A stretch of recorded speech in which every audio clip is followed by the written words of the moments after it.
There we go. There's a better start. The Cleveland Cavaliers 132, the Toronto Raptors 126. Spencer, spin, Davies, Darius Garland is unbelievable. 40 points, 9 assists tonight. Holy cow. He showed up in the biggest way tonight for the Cleveland Cavaliers. You know what's crazy is just that, for all the season long, we've been talking about how everyone, like 1 through 15, has been contributing. This was a game where Kenny Atkinson even admitted that DG carried them. Mm-hmm. And you could tell down the stretch that his impact in that area and being able to just kind of do what Donovan's done, to be quite honest with you, in the past, and just be able to rely on him to get downhill, to make a three in someone's face, like Scotty Barnes, who was defending really well all game. That just shows you the growth in Darius mentally, his knowledge of when to take over. And it just kind of like transferred from Donovan Mitchell to Darius Garland. So now that those two can take over at any time, what can you really do if you're an opposing team? Because something that we're going to get into, Mags, is the Cavs did not play that great of a game. Mm-hmm. Defensively, they were not into the ball enough, not enough pressure, touching the paint a little too easy. And then that turned into opening up the outside for the Raptors. I believe field goal percentage-wise, they were somewhere around 60%. From deep, somewhere around over 40%. So that's not good enough, obviously. And for a Toronto team that's been struggling offensively lately, that's just not something you want to see. However, before we get too down on them, Ty Jerome said it, DG said it, Karis LeVert said it. It's a lot of emotional high coming after a win over the Thunder like they were last night, to come into this game against a team that's 8-29 or whatever it is and has nothing to lose. Those circumstances are a little different. So it's not that they had a hard time getting up for this one. It's just that they just weren't executing as well as we've seen all season long on the defensive end. And that's really it, because that's the story of the game, honestly, is Darius Garland being the one to engineer everything, get everybody going, and not too great defensively. No, and you kind of hit the nail right on the head, right? The story of tonight was, hey, this Toronto team is 8-30 now. They're 8-29 coming into the game tonight, and that is the perfect opposite of what Cleveland is, right? They were 32-4 coming into the game. They now sit at 33-4, which is incredible. But on paper, the Cavaliers are so much better than these Toronto Raptors, but you factor in everything, right? You factor in the last 2 weeks, right? Cleveland comes off of that West Coast road trip. They have 2 tough games at home, right? One of those is against the Oklahoma City Thunder, who's the best team in the West, and that's just such an emotional high. And not only do you get a huge win and you do it in such incredible fashion, but you have to come back on a back-to-back where this had such the makings of a trap game, Spence. Like we've had a couple of those where it's like, all right, yeah, there's you look back to the Hornets game from the other night of before Oklahoma City, where you'd be looking ahead to that game. This one tonight was equally as had that trap feel to it, because you come off that huge win and now you're like, all right, we can just wake up, roll out of bed and go beat these Raptors. But you sometimes forget that it's the NBA, and the Raptors came out hot. They were playing, like you said, with nothing to lose, trying to play spoiler on the night and trying, frankly, in their perspective, trying to get their season back on track. And what a win it would have been for them to have taken down these Cavaliers. But the Cavs, and it was kind of the theme of last night, the Cavs have so many ways to beat you, right? The theme of the game last night afterwards was, hey, last year, this team wouldn't have won that basketball game against the Oklahoma City Thunder because Donovan didn't play his best. Well, Donovan was out tonight, and it required the rest of the group to come together and get it done. It was led by Darius, but you had contributions all across the board. And while the Toronto Raptors are 8-30 or whatever they are, this was as impressive as a win as the other night against Toronto, because you had to do it in a different way and to get a hard-fought win for these Cavs. Ty Jerome actually described it like the trap game you were talking about. He likened it back to when they played the Brooklyn Nets a little earlier in the year. They were coming off of some huge win over the Warriors. I think that was the game where they were up 40 going into the locker room. Really a lot of good vibes. And then the next night they take on a Nets team who, as we know, they actually were very different then after making all the moves they've made since. But That was a hungry team that was, kind of picked to lose by, double digits. The Raptors coming into this game, I believe, were a 15.5-point dog. So, those games after playing high competition, difficult to get up, or not to get up for, but to kind of come down from that emotional high and get back into what you're doing and executing the same way that you always have been. Cavs were down by as many as I think as 11 or 13 in the third quarter. And I think the tide turned with Ty Jerome once again, pushing the pace, getting into the paint. I thought that George Niang had a couple of timely makes and some really nice plays just as a secondary creator. Max Strus, again, always ready to shoot. I think he went 4 or 6 again or something tonight. And I can't do math very well in my head, but I think that's 9 or 10 threes that he's hit the last 2 games. Yeah. So, you add that in. I think you have to give a lot of ups to Karis LeVert. Just different roles all the time. Yesterday, he plays 19 minutes off the bench, is tasked with guarding Shai Gilgeous-Alexander, which I thought he did a really good job of. Tonight, plays the most minutes out of anybody, is in the starting lineup, and Kenny Atkinson even texted him during his nap that he wanted him to start and asked if he was okay. And Karis like, yeah, let's do it. Goes out and gets 18 tonight, plays good defense again on whatever ball handler it was between Emmanuel Quickley, RJ Barrett, and sometimes Scotty Barnes. So it's just having that kind of versatility and that depth and different options, as you mentioned, for this team to really take off and do some really extraordinary things. And, you look across the box score, I think Jared Allen, another double-double, ho-hum, really efficient, had a nice fast break reverse jam in the first half. That was nice. Evan Moeglin, maybe the quietest 21 that we've seen so far this season, only took 11 shots but made 7 of 11. Just again across the board, that's what they do. That's good. That offensively they can do that, but got to get back to it on defense. Can't be ball watching the way they were. They got beat on a number of back cuts today. They were kind of beaten inside of the paint, which allowed the Raptors, I should say, to open things up on the perimeter. So just things to clean up over the last couple games, but you have to, because the Pacers are coming into town on Sunday, and that's a fast group. They're starting to find their rhythm. Halliburton's starting to play well, and then you obviously have Siakam as another threat in a stretch 5 like Miles Turner. Yeah, and let's stick on tonight just for a moment, because, sure. What I think about this game tonight is you mentioned a couple guys, right? You talk about Ty Jerome and his impact. That's 2 nights in a row for me where he's kind of turned the tide. I think back to the Thunder game where he came in that second quarter range and had a couple minute stretch where he had a couple buckets and kind of got the game back in order when the Cavs were down eight or so points and the game was starting to slip a little bit. Ty Jerome brings you back. Karis LeVert has been that glue guy for this team. You talked about his impact tonight. And like you said, he played the most minutes out of any Cavs, played for 36 minutes tonight, finished with 18 points, 5 assists, 3 rebounds. He was 4 of 9 from 3, and he really adds that element when he's shooting it really well from outside. He stretches that floor for the Cleveland Cavaliers. And then the fact that, like you mentioned, Max Strus coming off the bench again, his second night in a row where he's finally starting to find it. This is game, was it 9 or 10 for him, that he's starting to get back in the groove of it. And the first couple were not very good. He was missing. He was pretty bad shooting from 3. But now as the stakes of the games have increased, you talk about that Thunder game, he's starting to show that, hey, he's getting his groove back. But I want to stick on Evan Moeglin for a little bit, because we've talked about him a number of times throughout the year.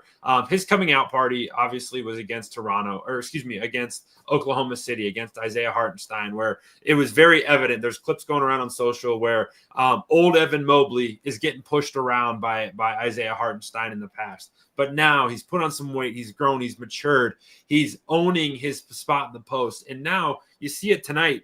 He was 3 of 5 from behind the arc. And he's not only just shooting, hey, I'm wide open, I'm going to take this 3. He's now spotting up, and he's got a hand in his face. He's hitting 3-pointers. Man, his game is really growing, and he's becoming such an X factor for these Cleveland Cavaliers. And tonight was yet another example. And they're setting off ball screens for him to open him up on the 3-point line now. Last night, they draw up an ISO for him. Didn't mean to be against Isaiah Hartenstein, but still took it into his chest and made one of the biggest shots of the game. Evan's just becoming a 3-level scorer at this point. And the turnaround mid fadeaway is something that's really coming along nicely. I think playing off of 2 feet, and the thing that really makes him and Jarrett very dangerous, especially this week, is the way they make out of the roll and been finding guys in the corners. And that's really just led to a lot of 3-point field goals going down. But they're making really quick reads and decisive plays, which for bigs, sometimes that can get clunky. Like, I don't think we really appreciate how Evan is like a guard in that sense, like where he's able to just make those quick decisions on the fly and know what coverages are coming his way or what's happening, to this teammate. So do I get the ball him in this spot? That kind of stuff. The nuances of the game with Evan have just gotten so much better. And then from a sheer strength standpoint, like you mentioned, absolutely huge difference when you're able to not just put your lower shoulder down, but your legs are stronger. You're able to kind of move bodies because you can get a little bit more oomph behind your moves and behind, getting into bodies. That's a big difference. But that actually leads me to our next point, though. When we look at Darius Garland, that's also the same case. He's gotten stronger. Yeah. And that's mentally, that's physically, and he's gotten more confident because of that strength. And I think that is something that we really need to pay attention to. Ironically, that 40 ball, you see that, you think maybe, oh, okay, threw up 7, 8, 9, 10, 3, whatever it might be, to get to that 40 ball these days. No, tonight it was getting into the paint. It was nasty beating his defenders, using that floater off the glass, such touch. Getting into the paint for layups, just blowing by. And then also getting to the line. He went 8 of 9 from the stripe. Yes, he made the most decisive 3 of the night when he just dotted Scotty Barnes. But, he had to earn those 40 points, but it was also efficient. If you look, and I thought this was an interesting point by Ethan Sands of Cleveland.com, Shai Gilgeous-Alexander yesterday gets 31 points, but it's 13 of 27 from the field. Tonight, Darius goes 14 of 22 to get his 40. And his was from the line. It was getting to the paint. It was just all sorts of earning those buckets that I think you have to respect. And Ty Jerome's had about enough. I swear, go watch on our YouTube channel. He's like, I don't know what we're doing here. How can this guy not be an all-star? And then he just goes down the list. He's like, all right, can this be the end of the conversation? I'm done talking about it. We know exactly what's in front of us right now. And if you look at yesterday's video that I posted on my Twitter, Tristan Thompson is talking about 50-40-90. Donovan Mitchell's talking about 50-40-90 for DG. And, I think he might be the most deserving. It's him and Evan, for sure. It is him and Evan that are the most deserving, I would say, this season so far. And lo and behold, what do you know? That's what Kenny Atkinson was brought in here to do, was to develop those guys, put them in places to be successful. And that's all you've seen so far this season through 38 games.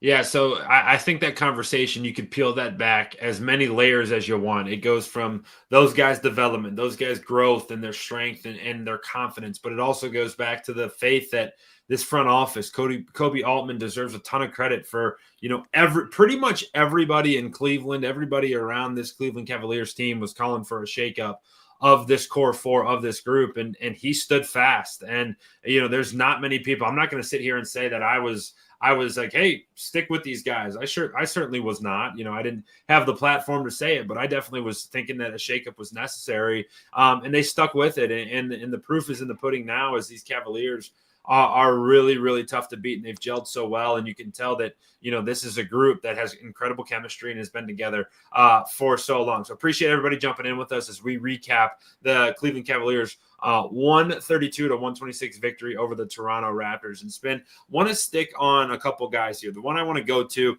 is Jarrett Allen, because he's now put 2 games together that have been pretty special. You go back to the Oklahoma City game. He goes for 25 points on 9 of 11 shooting. Tonight, he was 8 of 9 shooting. He had another double-double, 18 points, 15 rebounds. And what's really standing out is this 2-man game between Evan Mobley and Jarrett Allen, where we're so used to, since Steph Curry took this league over, we're so used to the 3-point shot taking over this league and guards dominating this game.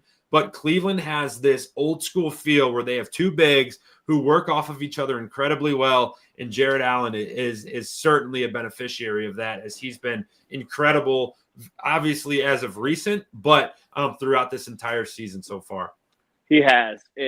He's like the unsung hero of the core four, and Kenny mentions it every time he gets asked about it. He's like, I'm so glad you guys are recognizing the value that this guy has, because he does all the stuff that you don't want to do.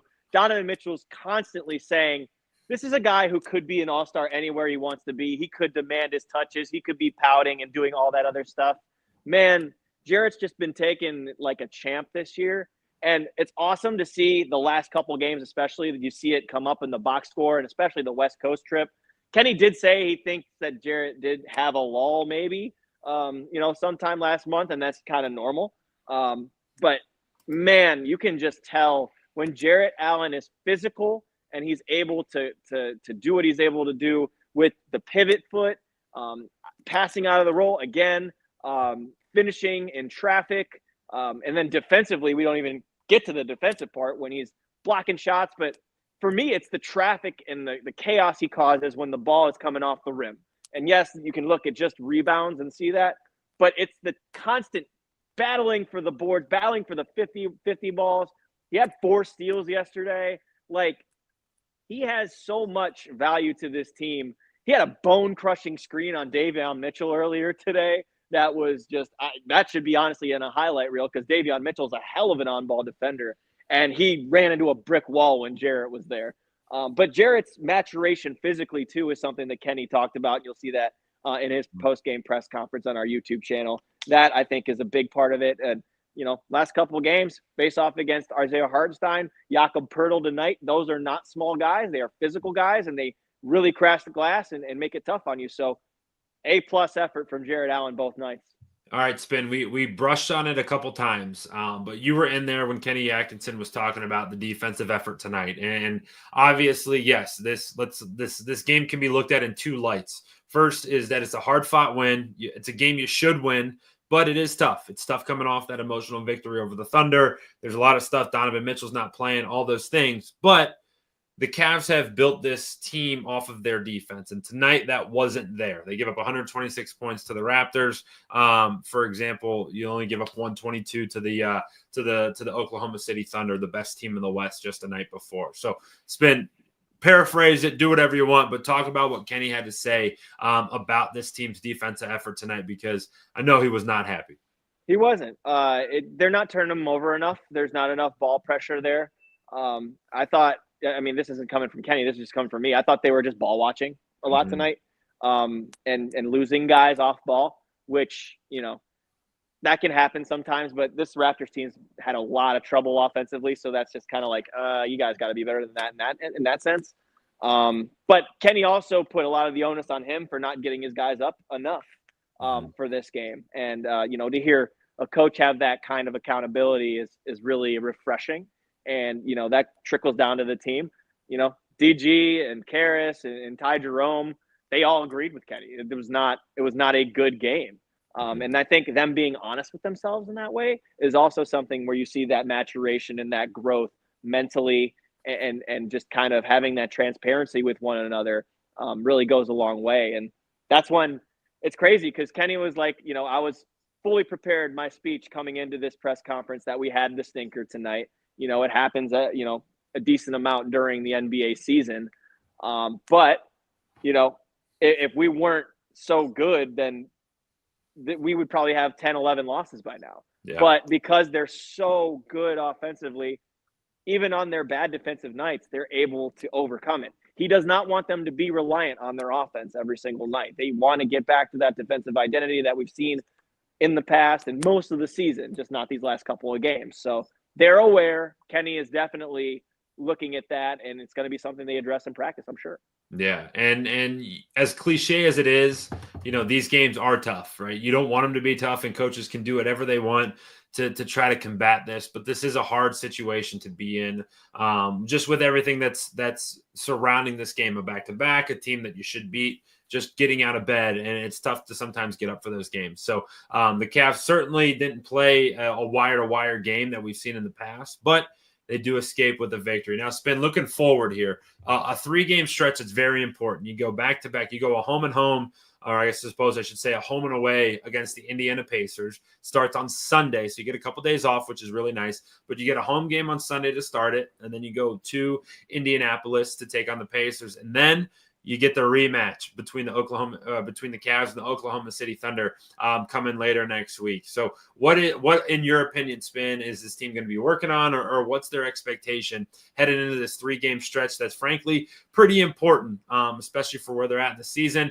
and as they continue to gauge themselves against the rest of the competition in the Eastern Conference and in the NBA as a whole? Ratchet up the defensive effort. That's pretty much the only thing I can look at. It's not like offensively they did anything wrong tonight. They didn't do anything wrong offensively last game. Like they take care of the ball. Maybe I mean, against the Raptors, they turned the ball over a little bit more, but I think they only still had 11 turnovers. Yeah. So that's still like typically taking care of a basketball throughout a 48-minute game. So, I mean, you got to get real nitpicky on the offensive stuff. But defensively, yes, you can look at that stuff and be a little bit better on your communication. You can be better on your rotations. Make sure that they're not getting in too deep past the perimeter. Make them take the shot profile you want them to take, which is usually the mid-range shot. Unless you're Shai Gilgeous-Alexander, you don't want him to get there. But know your personnel a little better, and make sure that you just don't get caught sleeping. That's the only thing I can at least think of when it comes to these Cavs right now, because there's not too much to get bent up about. But I did think it was interesting when Kenny said, I was prepared to come into this press conference to say, to talk after a loss. So that's what makes them special, and that's what makes them so difficult to defeat, because their offense is just so potent and they have so many ways to beat you that it's just tough to win. It's tough to win. It's tough to beat this group. 33-4. You don't get there by accident. And this game, I'm sure I wasn't alone in feeling that midway through the third quarter, I was like, yep, it's exactly what we expected. They had a letdown after a big win. Let's regroup and get on to Indianapolis. But Darius Garland had different plans.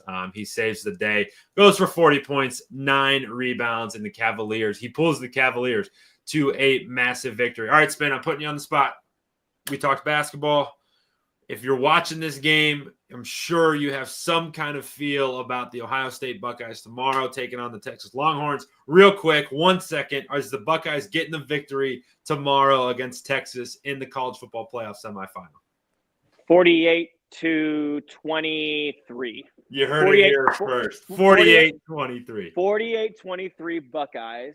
Congratulations to Marcus Freeman and Notre Dame. Saw the end of that game. Just feel terrible for Drew Aller making that pick there at the end. But well done by Notre Dame, and hopefully we get a rematch that we want to see.